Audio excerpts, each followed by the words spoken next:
Hello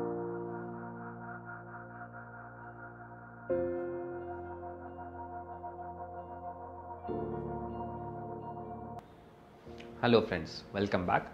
I am Dr. Suyash Bhandekar. I am Senior IVF Consultant and Endoscopic Surgeon at Apollo Fertility Center, Thane.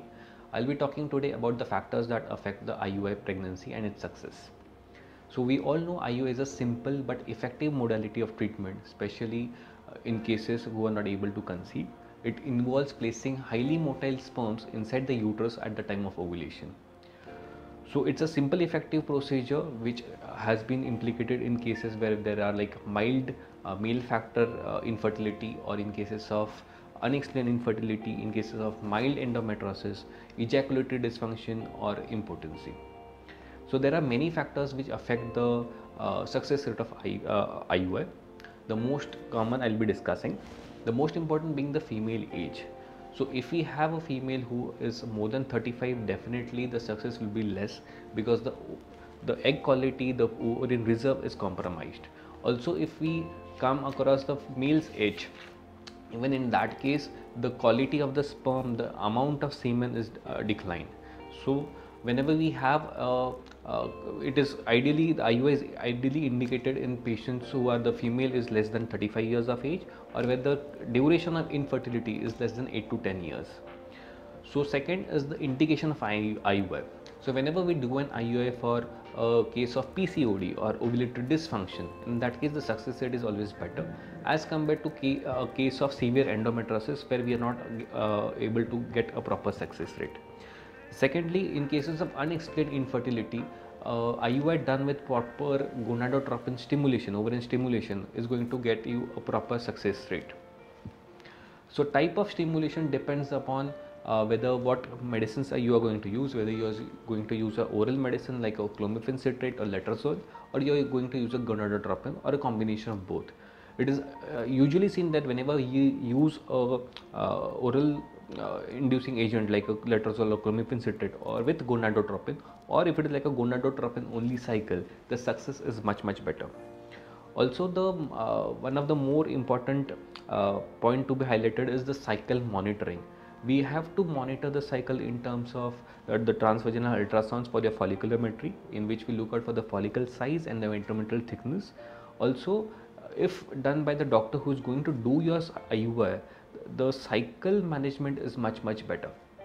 So even that has been shown to improve the success of IUI cycle. Coming to the next point, that is the timing of insemination.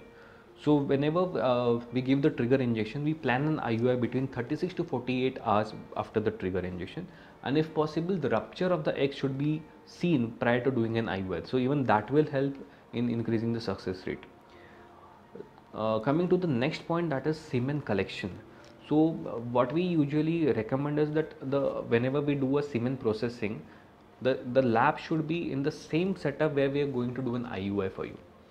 So roughly the time of sample collection and the time of preparation should be less than 30 minutes, and the time of collection to time of insemination of the processed sample should be less than 90 minutes.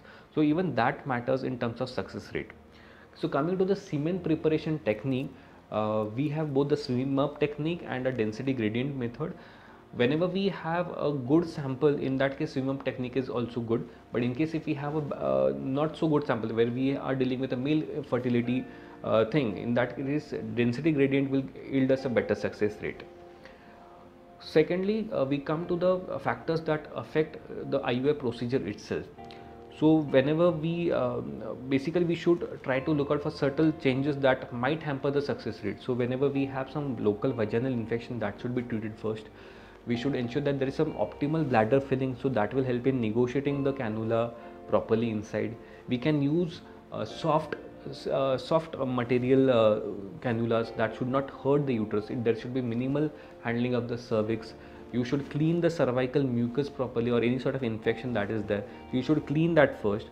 Post the IUI, we usually recommend bed rest for almost 5 to 10 minutes maximum, that is more required, and we give you luteal phase support.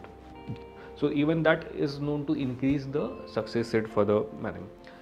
So coming to the conclusion, the success of the IUI depends on many factors. So try to manage in such a center where these factors are taken into consideration. Also, you should understand the success rate of an IUI is only around 15 to 20% even at the best centers possible. So best of luck. I hope that you conceive as soon as possible. Thank you so much.